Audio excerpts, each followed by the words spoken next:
In today's video, sponsored by the makers of Rise of Kingdoms, we're going to go through all the legendary commanders to give you the very best open field combinations. When you battle against other players, getting the right combination of open field commanders, of infantry, cavalry, archers, even siege these days, and even maybe a leadership march, is a huge multiplier on your effectiveness. So in this video, we'll start with the combinations, going from 3 to 5 to 7 open field marches if you have crystal technology.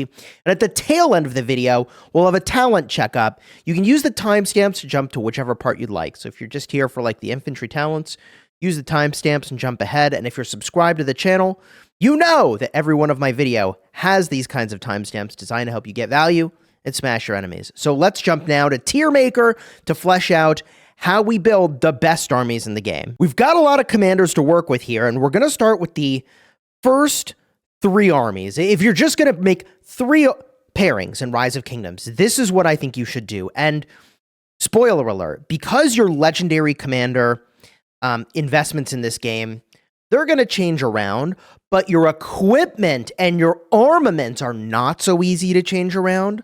In fact, you take a pretty major hit to your legendary materials if you dismantle legendary equipment. 50% of those materials are gone.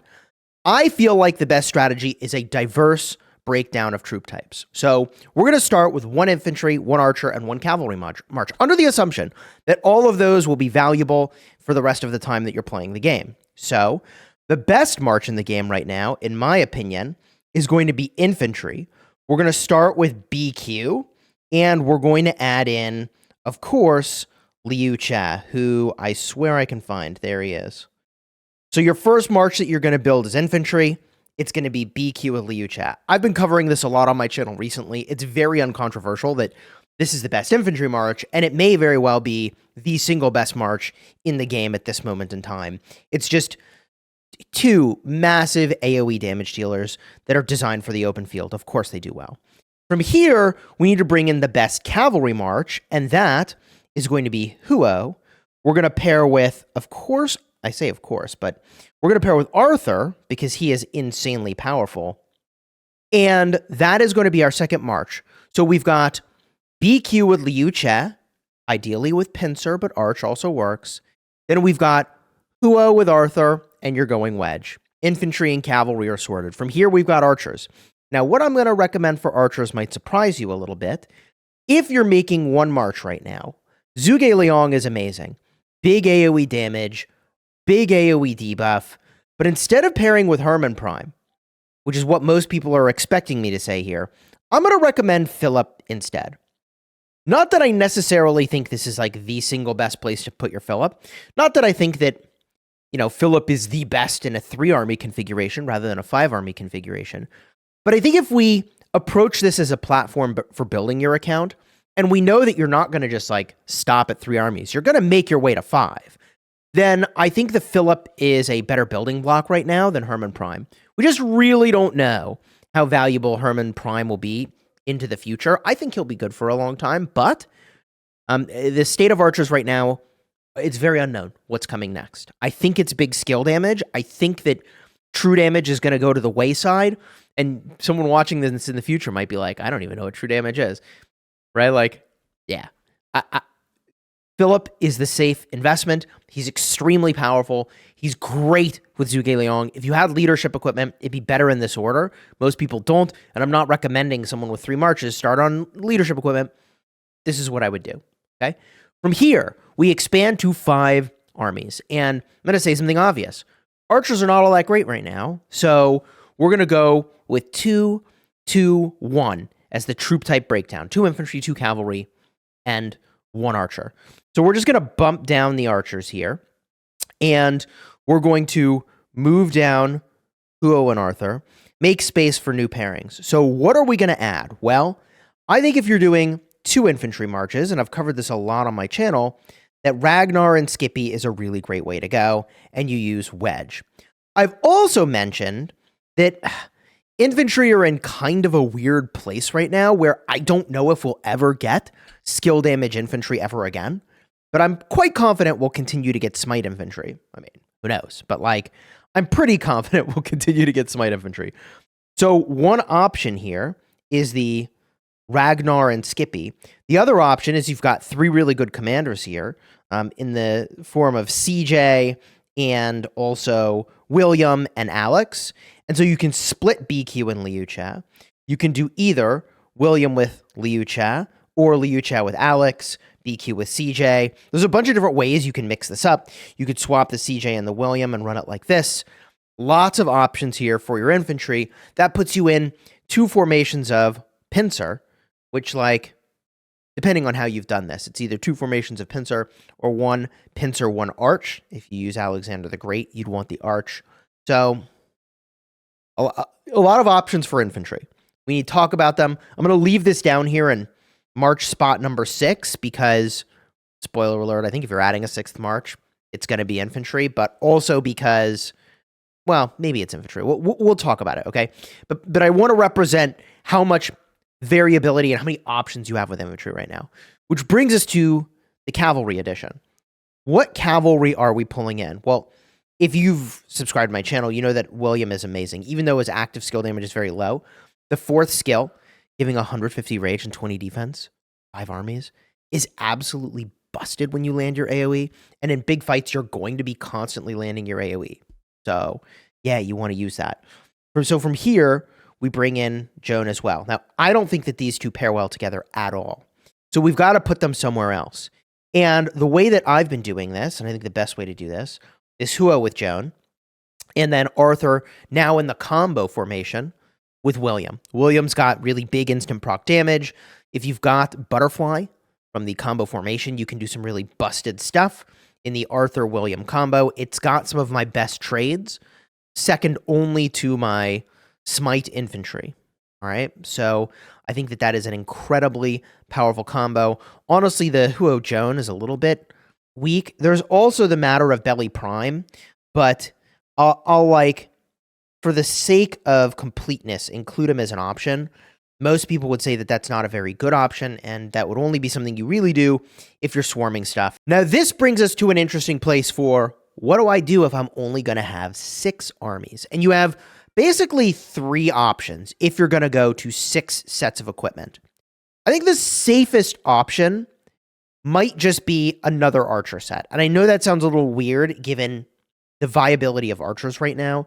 That's topic for sort of a separate video, all right? But I think, long run, it's so unlikely that the developers do not address the matter of archers being A, focused a lot, and B, not getting as good reports, honestly, just because of that. Like, they're getting focused, and so they get worse reports. Now, the obvious answer as to why archers are getting focused, by the way, is because Zhuge Liang is just too good. His AoE damage and debuff is just too good, so he's squishy enough, and you remove enough damage off the board that archers become the first target. Now, that said, if you're making another archer march right now, you're in kind of a weird spot. I think you take Shajar, and then you pair with Ashurbanipal. I don't love it. I will be using this, so money where my mouth is. And by the way, I've got Hermann Prime in here as well.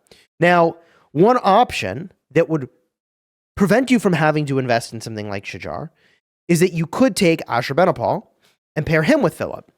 And the interesting thing there is that Ashurbanipal gives you buffs when you use active skills. Philip gives you extra activations of active skills. So I don't love using Philip on archers, but I also feel like they need the help the most. And that's the troop type you want to put the least investment into right now. And so putting Philip there prevents you from maxing yet another archer commander if that's what you were considering doing. So this is the way I think I would get to 6 armies. But there are several other options, as I mentioned. One is, hey, I run 5 in the field primarily, but I run a siege march. This also is a great way to go to 7 armies, by the way. So you could either have the extra archer march or you could run siege. Another option here is that you could start to go to leadership primary. I think that's more interesting when you get to 7 armies in the open field. So I think we save leadership for 7 armies, even though, like, if you want to do well in Canyon and Rise of Kingdoms, as of the time of this recording, you need to have a leadership march, which means you need to have leadership equipment. Okay, now that meta could change. We've seen a lot of commanders that might start to shift that. Shajar designed to do well in Canyon. BQ, designed to do well in Canyon. Constantine, obviously the GOAT in Canyon. But as of today, we're still using Trajan. So will leadership always have that role? Probably not. But the design of the game sent players in that direction. To unwind that is very weird. So I don't know what direction the game will go, but I wanted to mention, if you're running Siege, these are the two that you run in that order. And the downside of Siege is that they aren't always as useful as other troop types, but when they are useful, they are way better than you would expect. So Siege can be incredibly powerful. They're powerful when the fight is stationary and the front line is not moving very much. You plunk down and boom, you just wreck stuff. If you're defending a building, fort, etc., you plunk down, you just wreck stuff. Very, very powerful. But I'm going to bump them out for now. Not that they aren't good, but I want to represent a few other things in here. And the thing I want to represent is, okay, Chisgule, let's talk about this leadership option. And right now, I think your best option is going to be to take Philip, make him the primary, and you take BQ, and you put him behind Philip. Money where my mouth is. I am doing this. Philip BQ Echelon is incredible. It's performing as well for me as a lot of my other main marches are. And it's buffing all the other marches, so that's disgusting. Very, very strong. Now, obviously, we've got a couple gaps we need to fix. One is archers, so I'm going to bring up Shajar and use Ashurbanipal. Okay. Then from here, we've got an infantry gap. So how do we solve that? Well, we can bring in Ragnar and Skippy, as I mentioned. And we have one Smite March, ideally, in my opinion. It's either Wallace with Liucha, or Liucha with Alex, or honestly, you could put CJ in that mix. That's a great way to run it. The other thing you can do is run 2 Smite pairs. And if you were to do that, you're looking at Liucha with Alex and CJ and Wallace together. That could be up here as a pair instead of the Ragnar Skippy. It depends a lot on like what are your formation investments and what options do you have and what do you prefer, right? So money where my mouth is, this configuration is my 7 March configuration. I'm fighting in KVK right now. I have used BQ. A lot of people talk about BQ, haven't actually used him in KVK yet. I'm actively fighting in KVK with BQ. I have actively done this. It's a very strong configuration, just like this. My weakest march is the archers. That's the one I bring in last. And up until that point, I've been using Chisgule Hermann, and it does fine.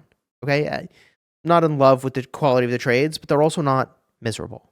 They're not like super bad. They're just focused a lot, and because they're focused a lot, they don't trade as well. Because obviously, when you get hit first, GG. That's like that army trades worse. It doesn't matter what your army is.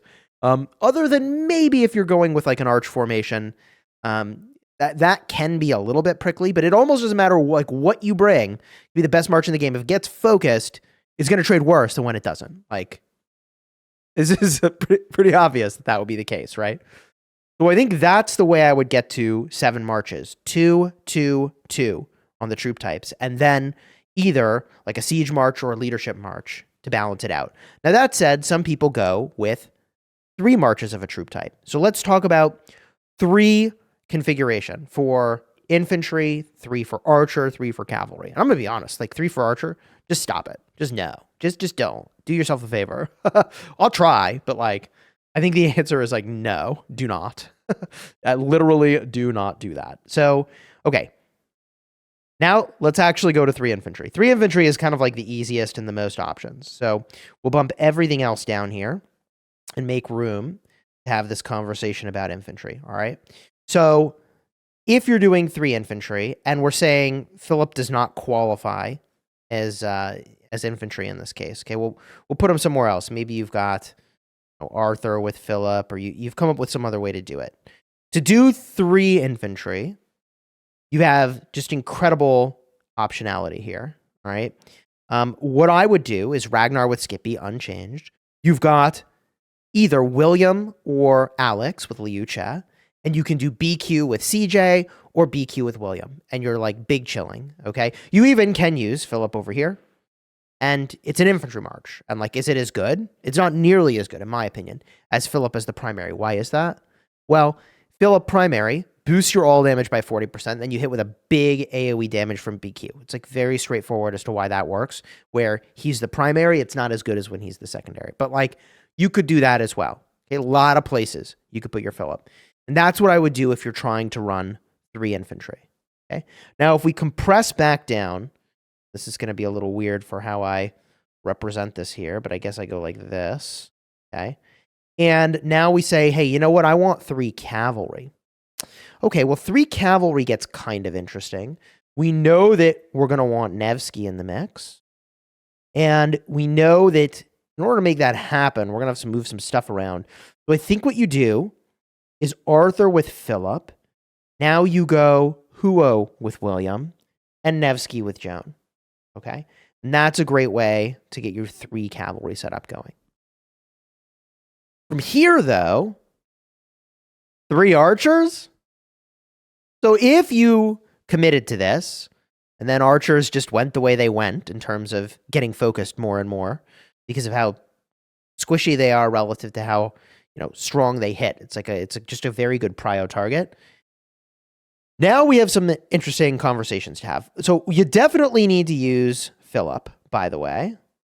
Philip is going to have to be a part of this. You need all the help you can get for these archers. And so then it's a question of like, so where is the Philip going? So I think we have to bring in either Esong or Nebu. And I like say that incredulously because it's like, what are we doing here? But let's talk about some ways you could do this. So one consideration is you could do Ashurbanipal and Philip together. You could do Shijar with Nebu. And that's a way to get to 3 archers. I don't love it, but I also don't hate it. Like, Philip paired with Ashurbanipal is giving you that synergy we talked about earlier. The expertise on Philip gives you extra activations of active skills, and Ashurbanipal gives you buffs for that. Pretty straightforward in terms of why that synergy is good. In terms of what you've got going on over here, I think that Nebu is like a mini version of Ashurbanipal. He's got March speed, he's got AoE damage. Pair with Shijar, and that seems pretty decent. Although other people have been saying that your Esong might be a better pick. The value of Esong is it's just more damage. It's more AoE damage focus. Okay, rage generation, very powerful. I think this is also an interesting way to run it. That's probably how you get your 3 archer configuration, if that's the route that you want to go. So we've covered a lot here. We've covered how you scale up from 3 to 5 to 7 marches. We've talked about the role of siege and leadership. Now it's time for the talent checkup as promised. So let's go look. We'll start with archers, then cavalry, then infantry. Here is your open field archer build, and it's pretty uncontroversial. You go to Feral Nature, you grab Venomous Sting, you get the extra rage from Razor Sharp, and a little bit of extra attack from Full Quiver. Okay, full archers, that's what you're going to use with Zhuge Liang. That's what you're going to use with Ashurbanipal. If you're using, do we have a support archer? Do we actually even have a support archer? Technically, you could use Hermann Prime. I mean, I could show this, although it wasn't what I recommended, but that's fine. If you are using Hermann Prime, here's the build. If he's the primary. The talent checkup, everybody.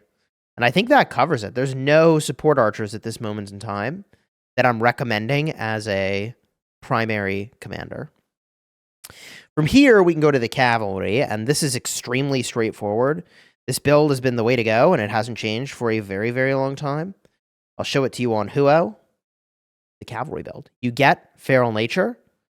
You get the skill damage mitigation from Emblazoned Shield. Even though skill damage plays a smaller part of the meta, it's still great. Also kind of an interesting counter to archers. So cavalry counter archers really hard, which is why I like to take Halberd. Extra damage to archers. And then lastly, Undying Fury for the extra rage. Easy build to run. You apply this build on your Nevsky. You apply this build on any cavalry skill combo. But let's talk about Arthur. So for Arthur, I've gone in and taken Iron and Steel. Whenever you launch a combo attack, you get a chance to do an extra combo. I think it's not the very best for just having like one combo commander in the army. This gets better if you have Bertrand. I should have maybe mentioned Bertrand as an option in the pairings, but Bertrand is honestly, I'm not sure he's as good as William, because William is buffing the team, and buffing the team is disgusting. So I think I still prefer the William. Like if I could wave a magic wand and have Bertrand max, I'd still use the William personally. I would want to test a little more, but I think I would. From here, you've got Emblazoned Shield, as I mentioned, Halberd, and Undying Fury. I also have 4 points left over, so I drop 2 into Impenetrable and 2 into the prerequisites, and that works pretty well. This army is generally kind of squishy, so it gives me a little bit of survivability, a slight customization, but there's not that much customization to do here. And then the other thing we could consider, if you're running a Joan primary, which at this moment in time, I don't think I would recommend. Here is the Joan primary build, at least a variation of it. I went and I took a debuffing build because I was swarming structures with it at the time that I used this. That's why I have the max number of points in disarm. You most likely want to carve one of those off and put it over here instead. This is emergency protection. You want to max that out. Now, for those of you wondering, Chis, in several of your builds, you didn't max rejuvenate. That is correct. In the builds in which I didn't, it's because of the support tree. And the support tree generates so much rage that you are almost certainly capping out on the rage you generate per turn anyways. So the last point here is typically wasted. You can only generate 220 rage in any single turn. And rage reductions apply after. Okay, after the rage cap. So you generate all your rage. It's reduced to a max of 220 if you were exceeding 220, and then rage reductions happen. So you generate about 100 rage from normal attacks and counterattacks. You're getting 9 rage over here and 9 rage over there, so that's about 18. So you're at 118 rage already. And then, if you were using an active skill, you get 100. So you're already generating 218 rage in this turn. You're getting 2 extra rage if you take this talent point. So I don't take this talent point. All right. From here, I think it's time. Dude, it is actually funny. What happened to Boudica Prime, by the way? We didn't even talk about her for archer considerations. I suppose you could use Boudica Prime, but nobody's even talking about that. My God, it's actually insane. But AoE damage is the name of the game. It's actually rise of AoE damage. I suppose Boudica Prime would be an alternative. The downfall of Boudica Prime has been that she does skill damage enhancement to a single target, and as the meta moved more into a pop meta strategy, and also Archer has become less and less of a valuable contributor, she fell off pretty hard, and it just is what it is. But Boudica Prime, I mean, you could definitely consider it. I wouldn't sleep on it. All right, infantry. A lot of great options here. I've covered this in a lot of videos recently, so I'll do this only briefly. The infantry skill damage build is right here. Now, this is if you're using Ragnar, you'll take latent power, all right? From there, you get hold the line, you get strong a body, 2 points in Iron Spear. You could trade off 1 point of Undying Fury for instead the Iron Spear. You could trade off 1 point over here and latent power for Iron Spear. It's up to you, all right? This is the way I run mine. From here, I do want to just piggyback off this and talk about Guan. You probably use Guan in Canyon. He's very good there. If you don't, you can skip this part. If you don't use him in the field, skip this part. But if you are still using Guan, it's understandable because he's very good. Here's the build I use. It's almost identical to the last one. We carve off latent power, and we put those points over here to get a little bit of extra march speed. Thought I'd mention it while we were talking about the infantry skill combination. All right. From there, let's talk about Smite Commanders. And we got some cool options here. BQ. This is the build I'm using for a double Smite configuration. We've got Thunderous Smite. We go and get Hold the Line and Strong a Body, and we get the 2 points into March Speed, just as we did in the prior build. I avoid taking to the bitter end, which feels to me more like a rally garrison situation. And I avoid Pack a Punch, because there's a lot of ways to deal normal damage these days, so this could really backfire.